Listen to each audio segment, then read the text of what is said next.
What a joke that those climate change T-shirts at that rally that we just saw. Oh, climate change T-shirts, where were they made? Oh, hang on. And thanks to Daniel Lukovitz, who is standing in Wentworth as a Liberal Democrat, pointed out they are made in India, probably using Australian fossil fuels or in the most polluted country on the planet. You know, I mean, what a joke. We export our coal overseas. We'll be chatting to Matt Canavan about this shortly. But of course, the climate lovies, they have to have their T-shirts, so they buy them and they import them from India, polluting India. They want them cheap. They want to be paying, full retail. You can't get it done in a third world country at bargain prices.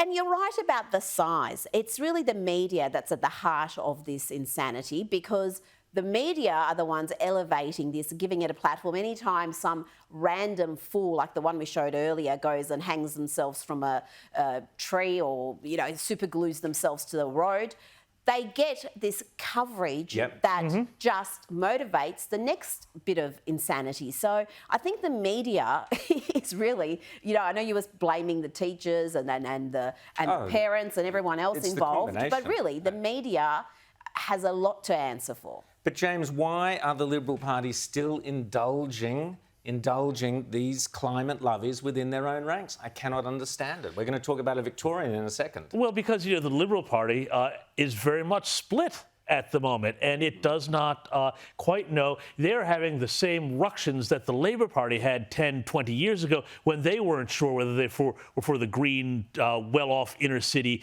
left or whether they were for their traditional constituency. Now, the Liberal Party is now going through these same paroxysms.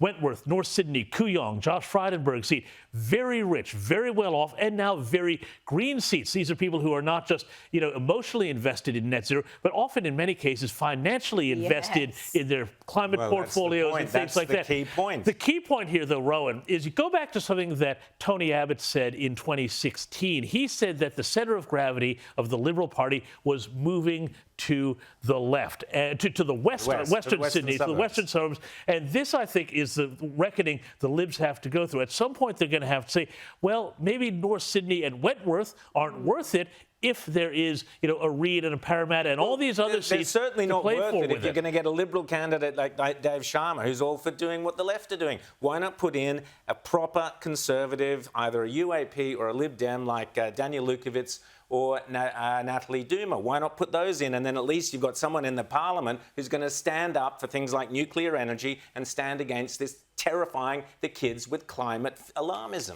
Well, it's perverse because you've got the Greens who get maybe 1 in 10 votes, and they've succeeded in pulling Labor well to the left, and now they're pulling the coalition well to the left, all for the sake of a few seats. And like James said, the Liberal Party in the long term would be far better off saying, we're writing off these affluent seats. They may have been blue ribbon once, but we've got our heartland out there, working Australians, aspirational Australians who care about cost of living, who care about cheap, reliable energy, and they're the ones who are being abandoned by Labor. They're the ones that Liberals should be talking to. It's not just, let's not just focus this on the green issues, the energy issues, the climate issues. It's also cultural issues as well. Yes. Religious freedoms, all of that sort of thing. Now, that plays a lot differently in heartland seats in Western Sydney, in the outer suburbs of Melbourne, than it does in a place like Wentworth. And yet, they have to appease these voters who are against religious freedoms, who are pro whatever the latest thing to come down the pike is. And it just creates this sort of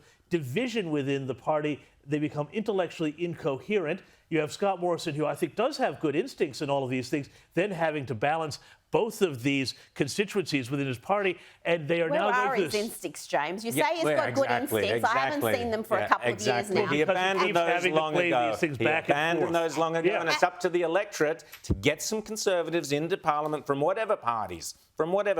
Get them into Parliament so at least we get a balance of Conservatives holding the balance of power to recorrect the lurch to the left that we've seen over the last decade. And the cultural issues you mentioned, that's evident in what's happening in Brighton, which is my local seat, with James Newbury. Yes. Now worshipping Matt Keane, because he wants Victoria to sign up to 2050. So the Victorian Libs, the wettest, most moderate, pitiful outfit, have decided to be even more pitiful and wet because, they didn't lose by a big enough margin last time. And when it comes to the radical gender theory bill, which Labor very cleverly called the anti-gay conversion bill, which it wasn't that at all. It's just got all sorts of radical trans ideology in it. Again, James Newbury came out and said, we're not going to change any of that. Now, if you go out to the great Victorian population, the suburbs, if you get out of those inner city affluent areas, the wokest areas of the state, the stuff in that bill, it would be abhorrent to 70, 80%, however they vote.